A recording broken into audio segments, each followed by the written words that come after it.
Holistic system అంటే ఏమిటి? అసలు ఇది ఎందుకు వస్తుంది? హోలిస్టిక్ విధానమైన ట్రీట్మెంట్ అంటే కనుక యూజువల్గా మనకి రకరకాల ప్రాబ్లమ్స్ ఉంటాయి. రకరకాల ప్రాబ్లమ్స్కి ఇప్పుడు మనకి సర్వైకల్ స్పాండిలైసిస్ అనే ప్రాబ్లం ఉంది. అది యూజువల్గా మనకి నెక్కి సంబంధించిన ప్రాబ్లం.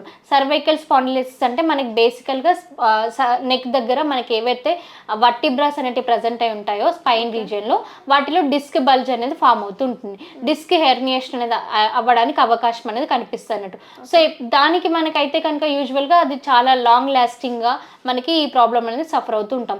అంత తక్కువ డ్యూరేషన్లో వచ్చే ప్రాబ్లం అనేది కాదు ఇది యూజువల్గా మనకి. లైక్ చాలా ఇయర్స్ టుగెదర్, ఒక 1 year నుంచి 2 years నుంచి సఫర్ అవుతూ ఉంటారు. కాబట్టి అలా ఉన్న దానికి మనం ఏం చేయాలి అంటే మనకి హోమియోపతిలో మెడిసిన్స్ అనేవి అడ్వైస్ చేస్తాము.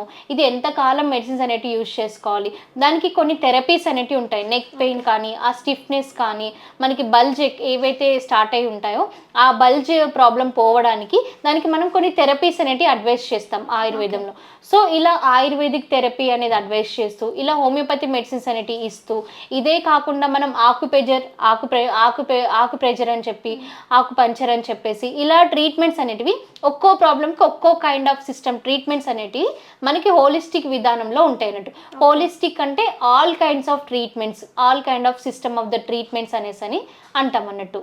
సో ఒక్కో ప్రాబ్లంకి ఒక్కో రకమైన ట్రీట్మెంట్ అనేది విధానం ఉంటుంది మనకి. అంటే ఏ విధంగా ఏ డిసీజ్కి మీరు క్యూర్ చేయగలుగుతారు? మా దగ్గర అయితే కనుక దాదాపు అన్ని రకాల డిసీజెస్కి ట్రీట్మెంట్ అనేది ఉంటుందండి. ఫర్ ఎగ్జాంపుల్ తీసుకుంటే కనుక మనకి విటిలిగో ప్రాబ్లం అయినా, సోరియాసిస్ స్కిన్ డిసీజెస్ అయినా కానివ్వండి, next psychological disorders, anxiety, depression, tensions, ఇటువంటి స్ట్రెస్ కానివ్వండి, ఇటువంటి ఏదైనా ప్రాబ్లం ఉన్న వాటికైనా, నెక్స్ట్ ఫీమేల్ కేసెస్కి వస్తే కనుక పీసీఓడి ప్రాబ్లంతో, ఇప్పుడు ప్రజెంట్ జనరేషన్లో అయితే కనుక మనకి ఎక్కువగా పీసీఓడి ప్రాబ్లంతో సఫర్ అవుతున్నారు, మెన్స్ట్రువల్ డిజార్డర్స్తో సఫర్ అవుతున్నారు, డిస్ఫంక్షనల్ యూటరైన్ బ్లీడింగ్ అని, హెవీ బ్లీడింగ్ అవ్వడం కానివ్వండి, హార్మోన్ ఇంబ్యాలెన్స్ ఇష్యూస్తో కానివ్వండి, మన లైఫ్ స్టైల్ చేంజెస్ వల్ల ఇటువంటి డిఫరెంట్ టైప్ ఆఫ్ డిసీజెస్ అనేవి మనకి అటాక్ అవుతూ ఉన్నాయి అన్నట్టు.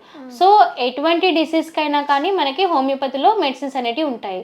ఈవెన్ సర్జరీకి కూడా వెళ్ళాల్సిన అవసరం లేకుండా ఓన్లీ మందులు వాడుకుంటే కనుక ప్రాబ్లం అనేది ఫ్యూచర్లో రిపీట్ అవ్వకుండా ఉండడానికి ఛాన్స్ అనేది హోమియో మెడిసిన్స్లో ఉంటుందన్నమాట. అంటే కంప్లీట్గా రికవరీ అనేది ఉంటుంది.